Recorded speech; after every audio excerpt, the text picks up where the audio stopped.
కులాలు దెబ్బతీశారు. అట్లాగే రైస్ బిజినెస్సే కీలకం. ఎవరు అధికారంలో ఉన్నా గత 12-15 ఏళ్ల నుంచి రైస్ అనేటటువంటి బిజినెస్ త్రూ ద్వారంపూడి జరుగుతోంది.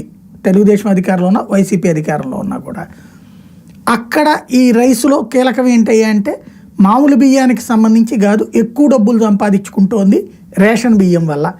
ఎందుకంటే జనానికి 10 రూపాయలు దక్కుతోంది, వీళ్ళకు ఒక 20 రూపాయల దాకా లాభం వస్తుంది. 20 రూపాయల లాభం అంటే కోట్లలోనే ఉంటుంది, అది కూడా 100ల కోట్లలోనే ఉంటుంది.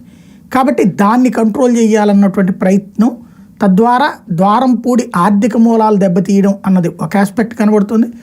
రెండవది, ఒక భారీ చర్చ.